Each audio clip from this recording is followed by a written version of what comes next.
Let's start off with what you're doing. The food conversation is essentially just demand and supply driven. And you're coming in with an alternative to a food that was there before. Give us context.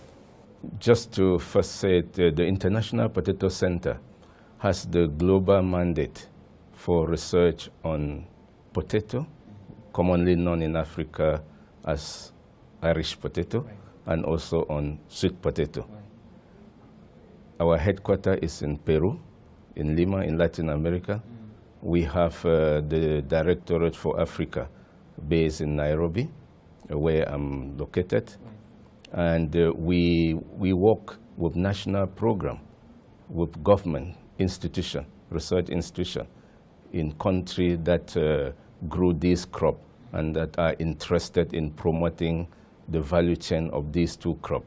We support country with what we call technical backstopping, and also with primarily with the supply of the material that they use to test in their country to be able to release the varieties that are adapted to their own growing condition.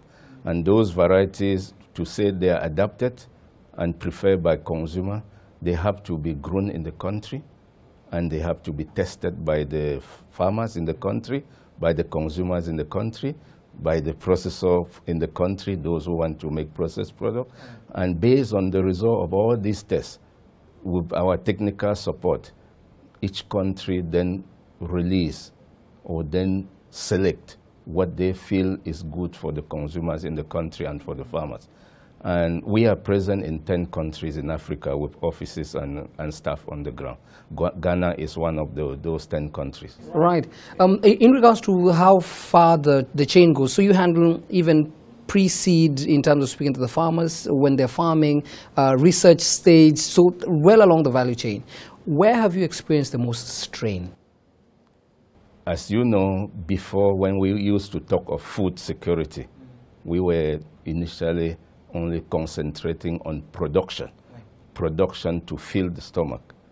A few years ago, with increasing awareness on the impact of malnutrition, we have shifted significantly our focus not to only talk of food, but also to emphasize nutrition. And we do research from, as you have said, from pre-seed type of research, which is variety selection. We keep at our headquarters the global collection of potato and sweet potato on behalf of the international community.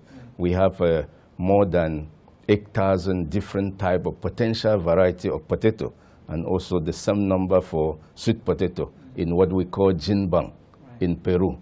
And we keep this collection as a trust on behalf of the international community, so that each country that would like to develop the sector of potato, sweet potato, can then make a request, and we supply them.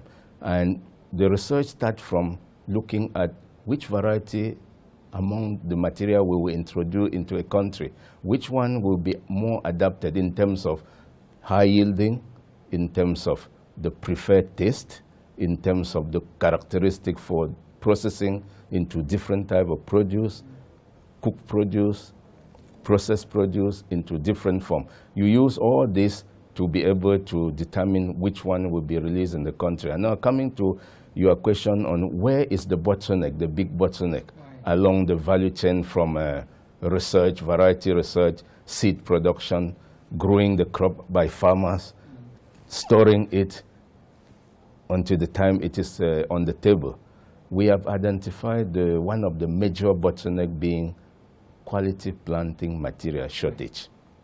The shortage of quality planting material is one of the big bottlenecks, because the moment you release a variety, you select, and then the government committee with stakeholder, they say, this is what we want.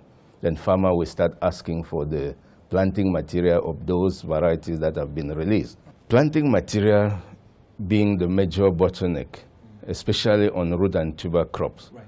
The question is why, compared to a crop like maize.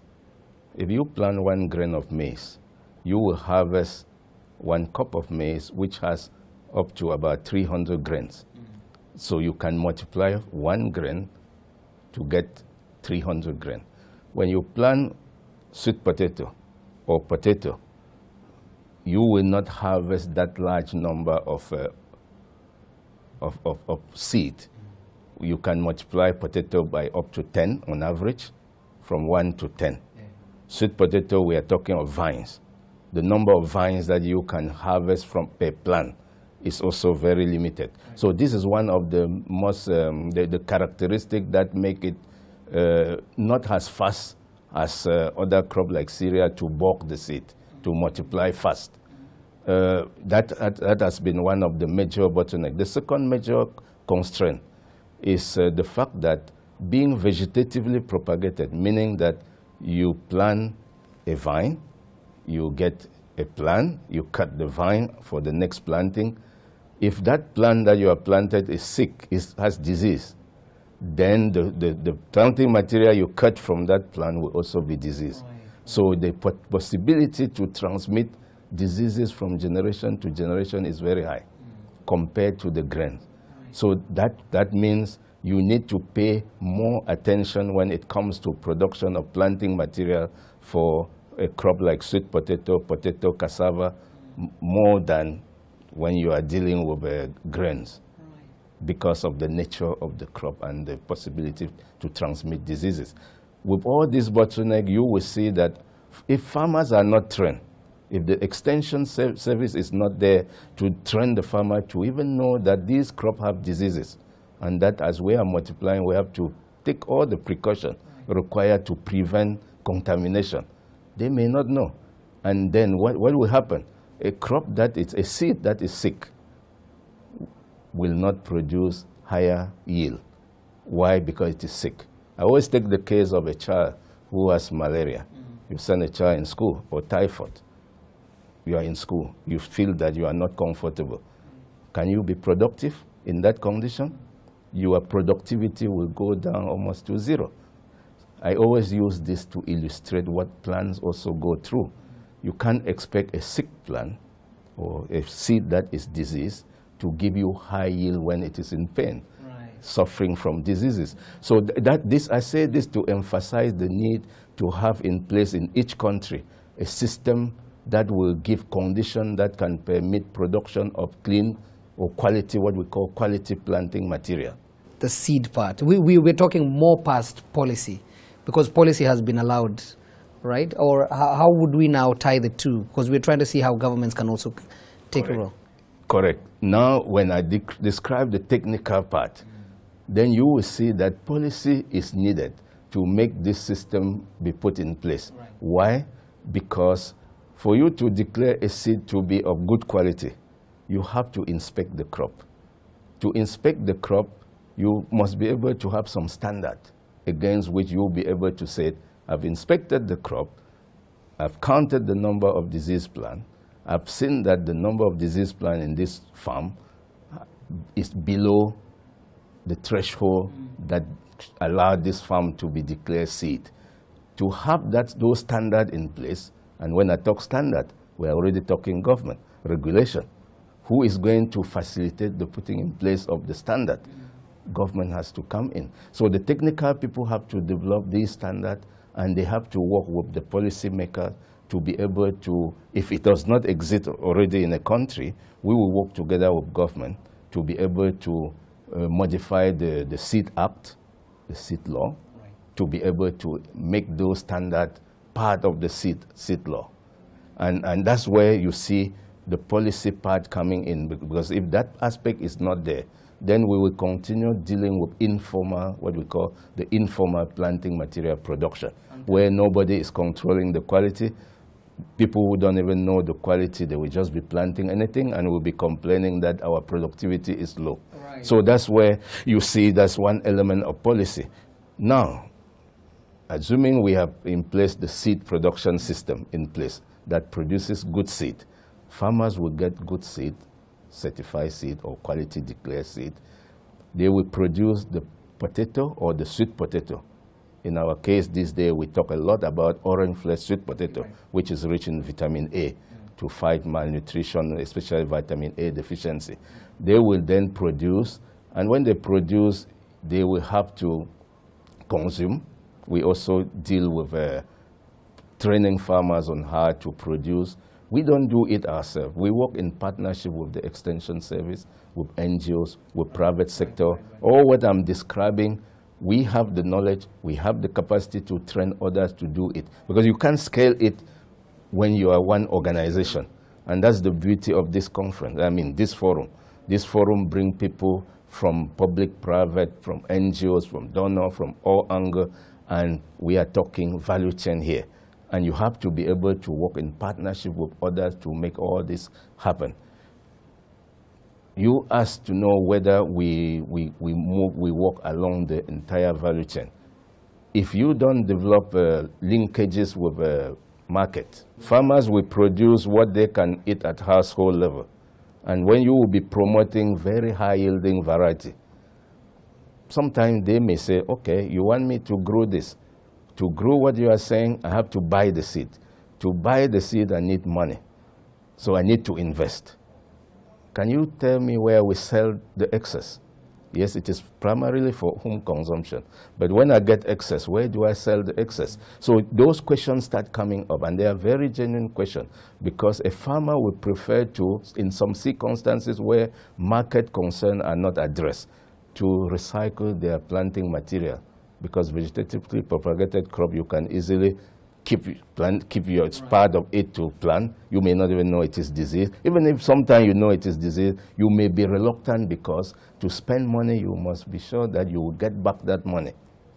As you would prefer not to take risks with the little money you have. And those are some of the things that make farmers very reluctant to adopt improved technology when they are not properly connected to market, so that they can mitigate the risk of investing in farming to be able to recover the money plus profit. Right. Yeah, of course. These are some of the things that make some of us who are scientists to go beyond just doing the release of the variety and producing the seed, but to be very much interested in the development and value chain approach, because all are linked.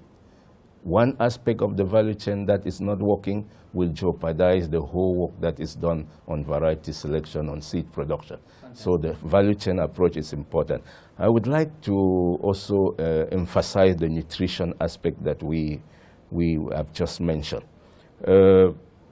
These days we do research not only to produce high-yielding varieties, but we are doing research on sweet potato to produce varieties that are also rich in some key micronutrients and vitamin, like the orange flesh sweet potato, which is rich in beta-carotene, which is a precursor of vitamin A.